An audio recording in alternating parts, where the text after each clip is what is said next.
Your task will not be an easy one. Your enemy is well-trained, well-equipped, and battle-hardened. There is not a liberal America and a conservative America. There is the United States of America. Good night and good luck.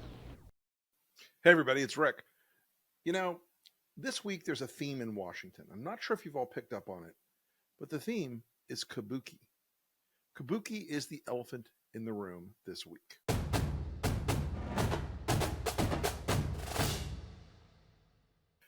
What's Kabuki? Some of you know. It's a stylized Japanese theater and dance performance where the characters in the play engage in very stylized, ritualistic movements. I might even drop a clip in here to show you some. It's exaggerated. It's, like I said, it's stylized. It's over the top. And I discovered this week in watching the usual shit show unfolding in DC that Kabuki was really what they've got. First off, President Musk had his cabinet meeting. He was very generous in inviting, as other folks have noted, his vice president, Donald Trump, to sit in on the cabinet meeting while he put on a show. Isn't it odd, once again, that we see the same strange power dynamic in that meeting? Trump sitting hunched over a little man, and Elon Musk looking like he owns the place. Hold up, y'all. I'm just making sure of something. Let's check in a setting for your viewing pleasure. But Trump is sitting, Elon is standing. Elon is commanding the room. There was even a moment where Trump forced people to clap for Elon that had such strong Saddam Hussein callback energy. It was sort of absurd. But look, I want to say this Kabuki dance that was engaged in there, Donald Trump had to pretend to be the CEO for a little while. That was a familiar feeling for him. That was 15 years of The Apprentice. That was Donald Trump doing his thing, doing his show, doing his display of alpha male CEO vibe. But really, and I really recommend you go look at the transcript, roll call, have the entire transcript, and other folks have it too. Donald Trump in that meeting, aside from the constant lying, I mean, like every number out of his mouth was a lie. Almost every assertion was a lie. But it was the same thing he's done before, and we should really be focused on it. This is Donald Trump doing the show, doing the CEO show, throwing out numbers and statements and facts that he knows are lies. He's absolutely clear that all those things are lies. He doesn't believe for a second that the things he's saying are true. But that Kabuki dance of trying to be the alpha guy in the room got really upset by Elon's presence. And it also got a little bit upset by people in the audience that were there as cabinet members making news the wrong way.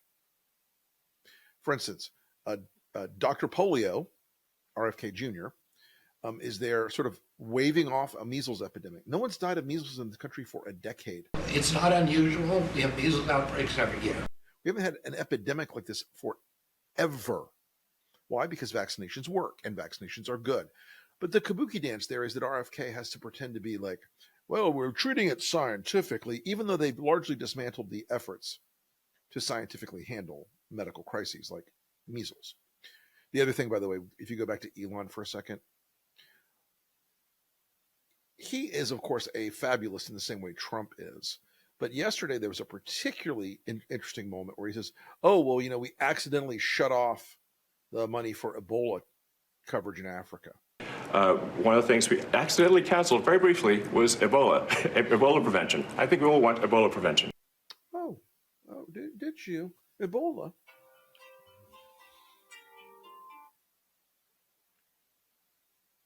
Hey there, I'm recording the elephant in the room right now, so I'm going to send it to you on Riverside in a few minutes.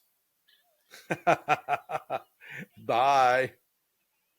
So that is my long-suffering producer and the hand of Rick Whitney, who keeps me on track. But I'm actually ahead of the curve right now with you guys. So let's have some more fun here. Look, when Elon said, oh, we shut down the Ebola programs in Africa through USAID, oops, but we put them back right away. Well, it turns out that's another lie. It turns out if you look at the reporting today, that's another lie. Now, I know that you guys sort of superficially know what Ebola is, but in one of my side hobbies, one of my side gigs, I love infectious disease research, and I'm fascinated by it. Ebola is still extremely bad business. I don't care how much money you throw at Ebola. You should throw more. There's another hemorrhagic fever that's popping up in the Congo right now, but because we've stopped doing global health reporting from the CDC and the NIH because of Robert F. Kennedy, we're not really tracking that one. We're seeing it through the World Health Organization, not through our own monitoring system. Good news, right? But that Kabuki is Robert F. Kennedy pretending that the real problem in America is vaccines. The real problem in America is he thinks that doctors are in the pockets of big pharma to make sure kids get measles vaccines. The fuck out of here. And I know you think I obsess about RFK and vaccines and viruses, but I do. But again, they're up there doing a dance where Trump is pretending that Bobby is a health expert. He's not. And Kennedy pretending that he's going to solve all this by making America healthy again, by stopping vaccines. The next piece of Kabuki this week that I think you'd be interested in was the House. Now look, Mike Johnson is a slippery little fucker, and he managed to get one small iteration of a plan on how to get to the vote on the big, beautiful bill through the House this week by a vote. Now, here's where the Kabuki comes in multiple layers. First, Johnson, along with Trump and Musk, are pretending that what they're going to do is to cut the deficit.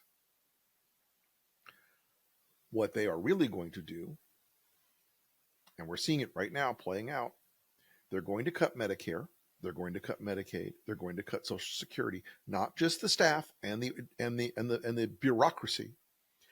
They're going to cut the number that grandma gets. So folks, I hope you are ready to see past that little piece of theatrical bullshit from them. I hope you're ready to get that guest room set up for mom or grandma. Hope you're ready for that. I hope you're ready to start paying an outrageous sum of money for your prescription medications, especially insulin. All of the things that they've done in maneuvering to get a $10 billion tax cut for guys like Elon Musk and Jeff Bezos is the biggest Kabuki dance of all. None of this Doge bullshit is about saving money. None of this Doge bullshit is about cutting bureaucracy. It narrowly is for Elon because he wants to cut bureaucracy that regulates his various companies. What it is about is causing pain and fear and damage and terror in the minds of Americans who depend on either some form of government services. And by the way, y'all, I am a free market conservative. I'm not some big government advocate. I think government should be smaller and smarter and better. And none of the things they're doing achieve any of those three things. Not even smaller, by the way. It's a long story, but what they are doing right now is to cause pain and fear. They want grandma out there to be terrified. And they should be. Seniors should be scared right now. You should be very worried. A lot of you MAGA seniors, I'm sure you are feeling like you guys have just hit the lottery, haven't you? You voted for Trump once, twice, maybe 3 times. Every time he said, I will never cut your Medicare, Medicaid, Social Security. He said it every time. Specifically Medicare and Social Security. I'm going to skip Medicaid. I don't think he promised that. But every time he promised that, you pushed back on everybody else's critiques, didn't you? Oh, no, you'll never cut my Social Security. You'll never cut my Medicare. It's cutting your Medicare. They're going to cut your Social Security. They view seniors as in a category of useless eaters. They view them as parasites. This is a big part of that whole Silicon Valley weirdo monarchy cult where they want to improve society. These guys, look, they look like tech bros on the surface, but I swear to God, some of them probably have like calipers to measure skull diameter for their phrenology hobby. Okay. The idea in their minds is that there are unproductive sectors of society that are not making money for them. And so they need to go.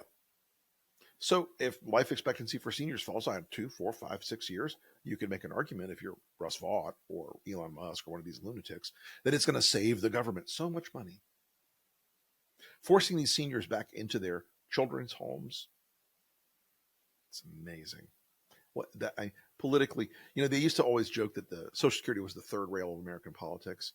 They're not touching the third rail. They're licking the third rail. They're like tongue kissing the third rail. They're like getting naked in a hot tub with the third rail. And I want to remind people that when these cuts come, they will not come back. You cannot unwind them. The damage will be instantaneous across society. Huge. Devastating. It will also cause, just so you guys are reminded, and I want you to remember this when the recession hits very soon now, if you fire 1 million plus people in the American economy, unlike what Glenn Youngkin says, unlike what Elon and these other idiots say, government workers do not necessarily just go out and get a quote unquote private sector better job. A lot of what they do is unique. A lot of what they do is bespoke. So when they cut Medicare, Medicaid, Social Security, and those seniors are dumped into the laps of families, the indigent on Medicaid are dumped to the states. And by the way, all you red states, I know you don't want to expand Medicaid, but the funny part is that in a few months, you're going to have literally starving people in the streets. You're going to see people in hospitals being turned away and dying outside of hospitals because you're cutting off an expensive but unique way that America has decided that we're going to take care of sick people. If you have universal health care in this country, which as people point out, and we'll set aside all the market questions on it for a second. But as somebody pointed out the other day, it's so complex and difficult and impossible. And America is so unique that only 32 of the 33 largest developed economies in the world have a universal health care system of some kind. I still think you could do it and maintain private sector health care, just like most countries do. Long story short, we'll get away from that. The next piece of Kabuki is the town hall meetings. What are Republicans doing right now? They went to these town hall meetings all over the country last week and early this week. They got their asses whipped. They got spanked. They had people so pissed off about what's happening because, folks, it is sinking into America's consciousness now, what's going on. That they're playing this new dance, they're playing this new line of, we're not doing town hall meetings anymore because they're a waste of time because activists come to town hall meetings. Yes, activists do. They're called citizens. They're called your constituents. They're called your voters. And the fact that they disagree with you and suddenly your life doesn't look like a Fox TV hit, or your life doesn't look like your timeline on Twitter, you're shocked and you're appalled and you're thinking, why are these people mad at me? I love Doge and Trump loves Doge and Fox loves Doge and everybody loves Doge, right? No. In fact, America doesn't like Elon Musk and they're disliking him more by the minute. And they don't like Doge because it's chaotic and it's crazy and it's not doing what they claim it's doing. And it's basically a scheme to either enrich. I know. Put the phone on mute first, Rick. I get it. Elephant in the room is me not turning the phone off. Okay. So these people are going to these meetings now. And so Republicans are saying, well, we can't have town hall meetings anymore. We're so offended and appalled that people came and asked us hard questions. It's so outrageous that we were asked tough questions. So we now have to do teletown halls, invitation only town halls. That is some theatrical bullshit. Don't let any Republican member, and by the way, they all voted for the fucking bills for the first step of the big, beautiful tax cut bill and this disastrous budget they're doing. They all voted for it. There are no moderate Republicans. Nick LaLota and all these other guys and Don Bacon and blah, blah, blah. They're all still voting with Trump all the time. That's a subset of the Kabuki dance that's been going on this week. And as you go forward, as you keep up a focus on keeping all this chaos in context, keeping all this lunacy in context, keeping all these things that are happening and this zone flooding from the right and from Trump in context, learn to distinguish between the two. Sometimes they are doing actual shitty things that are actual and shitty, and they're not even pretending. Russia, Trump siding with Putin in Russia, that's real. That's what they're doing. It's exactly what's happening. Doge is Kabuki. Immigration, deportations, and all the lurid video you're seeing and the AMSR ads the White House is putting out, that's Kabuki. The real stuff is the bad stuff. Keep focused on that, because the Kabuki dance is the elephant in the room. Thanks, folks. See you next time.